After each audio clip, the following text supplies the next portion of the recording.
Marko i ja smo završili domaći. Sredili smo sobu i bacili đubre. Kako još možemo da ti pomognemo? Da mi pomognete? Da, možemo da ćemo podove, da operemo sudove, da odemo na pijacu. Samo nam kaže šta treba da uradimo i odmah se bacimo na posao. Ako si se umorila, možemo da peglamo. Nije problem.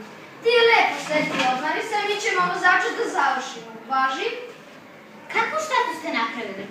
Da mi niste brisali neki tekst u računaru. Rekla sam vam 100 puta da ne dirate moj računar bez pitanja. Nismo obrisali tekst, nego prašinu. Znaš kakav ti je sad računar? Kao nov. Bolje odmah pređite na stvar. Šta ste uradili? Da čujem. Znaš, mama, mi smo mislili... Sad ja sam mislili da bi bilo baš lepo da... Nabavimo slona.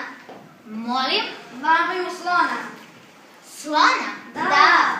Deco, vi to mene zafrkavate. Ne, vrlo smo ozbiljni. Imamo čak i plan. Sve smo lepo razradili. Kao prvo, slon nema dlake, pa se ne lije. Kao drugo, ne laje, pa neće smetati komšijama.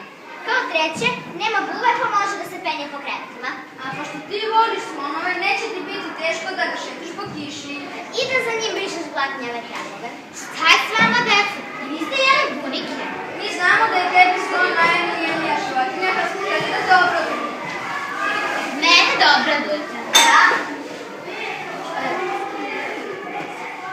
Da, znaš kao u onom filmu što smo gledali kada je čovjek tokom dobio slona?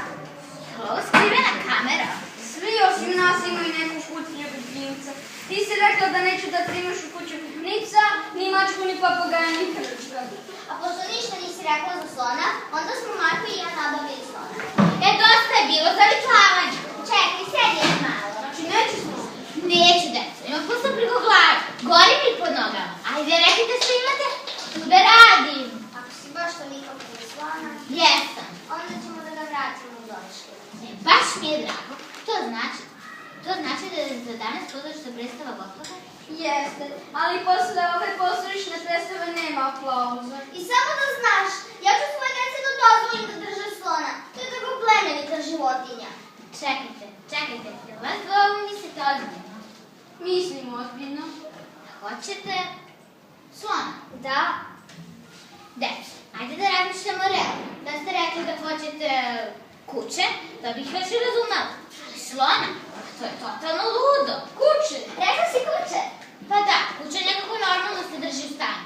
Ali slon, kao kućni ljubimac, pa to ima samo... Mama, zar nije sladak? Vidi kako možda nemaš kom da spava. Sigurno sanja da miriše cveće. Ili neku veliku kosku. A kakva koska? On je beba, zadavio bi se. Niste mu valjda davali kosku? Nismo, daj sam da pije jogurt. Pametno. A što mu je slatka ova tufnica na glavi?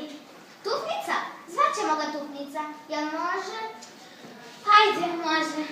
Znači Tufnica ostaje sa nama? Polako, Sara, možda bi mama ipak više volila da imamo slona.